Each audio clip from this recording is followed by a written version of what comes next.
નમસ્કાર ખેડૂત મિત્રો, ખેડૂત સેવા ભાવતાલ ચેનલમાં તમારું સ્વાગત છે।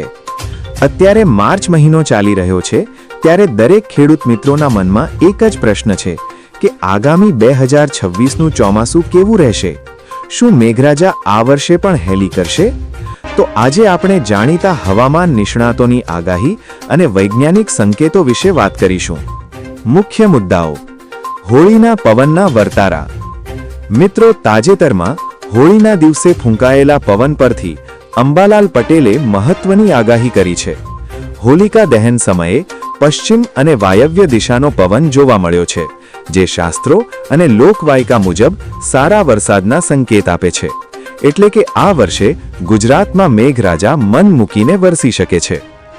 ચોમાસાની શરૂઆત: આગાહી મુજબ આ વર્ષે ચોમાસું સમયસર બેસવાની શક્યતા છે। ખાસ કરીને દક્ષિણ ગુજરાત અને સૌરાષ્ટ્રના દરિયાકાંઠાના વિસ્તારોમાં શરૂઆતમાં સારો વરસાદ જોવા મળી શકે છે। એલ નીનો અને લા નીનાની અસર: વૈજ્ઞાનિક દ્રષ્ટિએ જોઈએ તો સ્કાયમેટ અને હવામાન વિભાગના રિપોર્ટ મુજબ જુલાઈ બાદ એલ નીનો સક્રિય થવાની સંભાવના છે, જેના કારણે ચોમાસાના બીજા ભાગમાં ક્યાંક વરસાદ ખેંચાઈ શકે અથવા ઓછો પડી શકે છે। જો કે શરૂઆતનું ચોમાસું ખેતી માટે ખૂબ જ સાનુકૂળ દેખાઈ રહ્યું છે।